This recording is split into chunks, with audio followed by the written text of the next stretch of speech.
मैं आज फिर कह रहा हूं, एक मैसेज जाता है आपकी जिंदगी में कि जिंदगी में आपकी बर्निंग डिजायर जब होती है तो प्रकृति के नियम भी फेल हो जाते हैं। एक घोड़ों की रेस थी, अलग अलग पंचायतों से घोड़े बुलवाए गए। एक पंचायत में घोड़ा नहीं था तो पंचायत ने कहा भाई साहब अपने गांव की इज्जत का सवाल है। उन्होंने बोला क्या किया जाए कि घोड़ा नहीं है, गधे को तैयार करो। अब उन्होंने पूरे गांव ने ढूंढा, गधों में हड़कंप मच गया और मरवा दिया, रे घोड़ों में भेजेंगे हमें। गधों में हड़कंप मच गया, लेकिन फिर भी जो हृष्ट पुष्ट था ना गधा, थोड़ा सा घोड़े जैसा लगने वाला, उसको लिया। उसको लेके कि भाई तू कर सकता, वो कहता मरवाओगे रो, मत भेजो। नहीं तू कर सकता है। उसको पूरे 2 दिन का आरटीपी दे के बोला तू कर सकता है। अब इतने पंप भरते हैं तो कुछ तो फर्क पड़ता है कि नहीं पड़ता है। गधे ने बोला मैं जाएगा,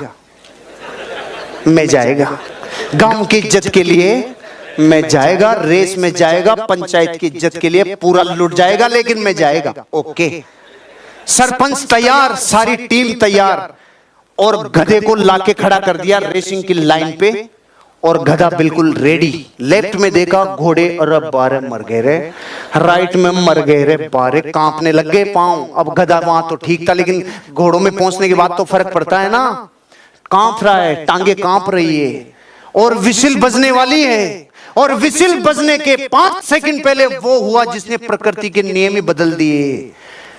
विसिल बजने के 5 सेकंड पहले गांव के सरपंच ने गधे की पूंछ उठा के आधा किलो मिर्ची डाल दी। और आप कह रहे हो कि रेस का रिजल्ट क्या हुआ? अरे रिजल्ट 6 महीने तक गधा रुका ही नहीं।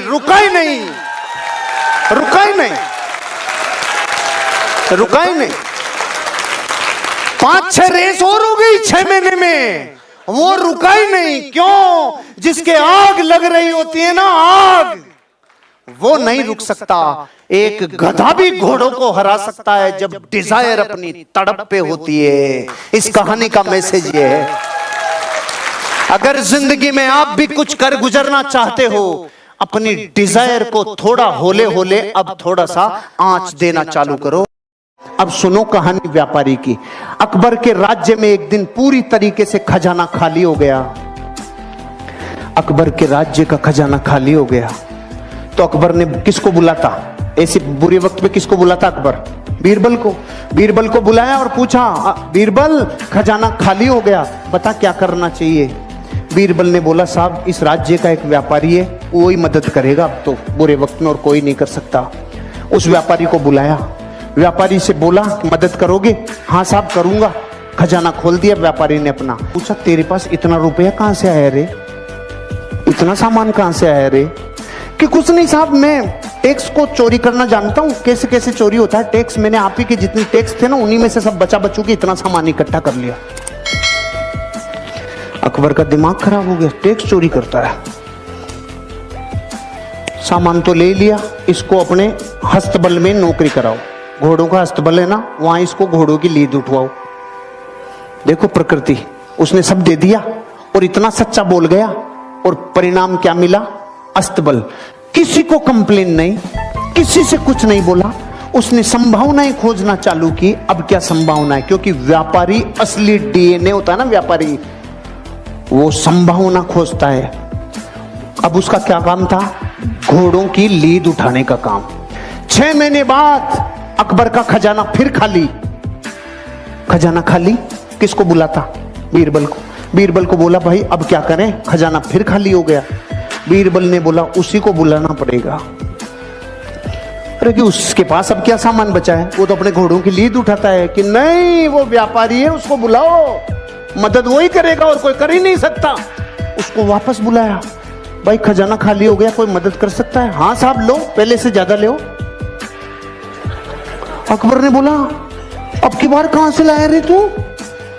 कुछ नहीं साहब, आपके जितने भी घुड़सवार थे, जितने भी सेनापति थे, सब भ्रष्टाचारी थे। सारे भ्रष्टाचारियों को बोला तुम्हारी पोल खोल दूंगा, मुझे सही मुद्राएं, सोने की मुद्राएं देते जाओ, नहीं तुम्हारा गेम ओवर। वहीं से कमा लाया मैं तो भाई साहब। अकबर का गुस्सा चरम सीमा पे। इसको समुद्र के किनारे छोड़ के आओ जहां पे जहाज गिनेगा। इसका सारे दिन एक ही काम है, जहाज गिनेगा, कितने आए कितने गए। ठीक है भाई साहब, वो वहां गया। 6 महीने बाद अकबर का खजाना फिर खाली। अकबर ने बोला बीरबल अब क्या करें, उसी को बुलाना पड़ेगा। अरे कि उसके पास तो निचोड़ लिया, अब क्या बचा है। कुछ भी हो जाए, बुरे वक्त पे देश को चलाने के लिए व्यापारी की जरूरत है। अरे कि सच में कि हाँ बुलाओ भाई, मदद करेगा। हाँ साहब पहले से डबल ले लो।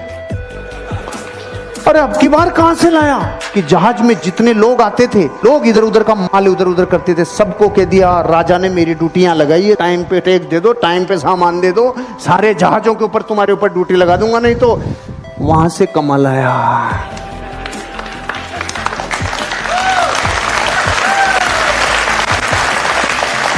अगर मूर्ख होता और डीएनए व्यापारी का नहीं होता तो रोता रे। घोड़ों की लीद में से सामान निकाल लाया, जहाजों को गिनने में से सामान निकाल लाया। इसे कहते हैं धरती का असली व्यापारी, जो इंसान अपनी जिंदगी में संभावनाओं को गोबर में से भी निकाल लाए। और वो हैं करम फूटे धरती के, जिनके पीढ़ियों से कई सामान आ गए लेकिन उसने बत्ती लगा के रख दी। अपनी जिंदगी में खुद की गिरेबान में झांको, बाहर की दुनिया में जब जब झांकोगे नुकसान होगा। एक सेठ जी थे, सेठ जी हीरो के व्यापारी, दिल्ली से बंबई जाते थे, कारोबार था, 2 रात का सफर हुआ करता था। तो सेठ जी दिल्ली से जब बैठे ट्रेन में, तो एक ठग ने देख लिया, हीरो की पोटली थी सेठ जी के पास। तो ठग ने देखा आज काम लगेगा, अपन जबरदस्त तरीके से हीरो को ठग लेंगे। वो भी रवाना हो गए और दोनों वहां से रवाना हो गए दिल्ली से। दोपहर की ट्रेन थी, आराम से। शाम का जैसे वक्त आया, चोर 7-8 बजे सो गया, क्योंकि रात को जागना था, चोर को तो जागना था, कार्यक्रम लगाना था कि भाई चोरी करेंगे। रात को लगभग 10 बजे के आसपास सेठ जी का सोने का जब समय हुआ, सेठ जी ने पोटली उठाई और सामने वाले चोर की जेब में डाल दी और सेठ जी मत सो गए। वो रात को उठाए 1 बजे और सेठ जी का सारा सामान चेक कर लिया, पोटली नहीं मिली। सुबह 4 बज गए, पोटली 4 बजे तक भी जब नहीं मिली तो सो गया। सो गया, क्या करता बेचारा, रात का थका हुआ था, सो गया। सेठ जी सुबह 5 बजे उठे, अपनी पोटली निकाली और वापस रख ली, मस्त रेस्ट पे चले गए। एक रात गुजर गई, सेम घटना दोबारा, एक रात और आनी थी। चोर वापस वही 7-8 बजे सो गया, सेठ जी वापस वही रात के 10 बजे, पोटली निकाली, सामने वाले की सेफ अलमारी में डाल दी, सो गए। वो 1 बजे उठा, सब तरफ से चेक कर लिया, सुबह 5 बज गए, कोई पोटली नहीं मिली, थक के सो गया। सेठ जी ने सुबह 5 बजे वापस अपनी पोटली निकाली, अपनी जेब में डाली और 8 बजे मुंबई सेंट्रल पे दोनों की मीटिंग शुरू हुई। अब चोर ने बोला, बापू मैं चोरी छोड़ दूंगा, मेरा बाप भी छोड़ देगा, मेरा खानदान चोरी छोड़ देगा, मेरा मोहल्ला, मेरी पूरा नगर चोरी छोड़ देगा। तू सिर्फ ये बता दे दादा, तूने छिपाई किधर थी, तूने छिपाई किधर थी। सेठ जी बोले, अरे मूर्ख, पूरा विश्व अपना सुख दूसरों की तरफ ढूंढता है रे, पूरी दुनिया सुख दूसरों की तरफ ढूंढती है, इससे ले लूं, उससे ले लूं, उससे ले लूं। अरे तूने एक बार अपनी गिरेबान में झांक के देख लिया होता तो तू चोर नहीं था, तू मालिक था रे, मालिक, मालिक था तू।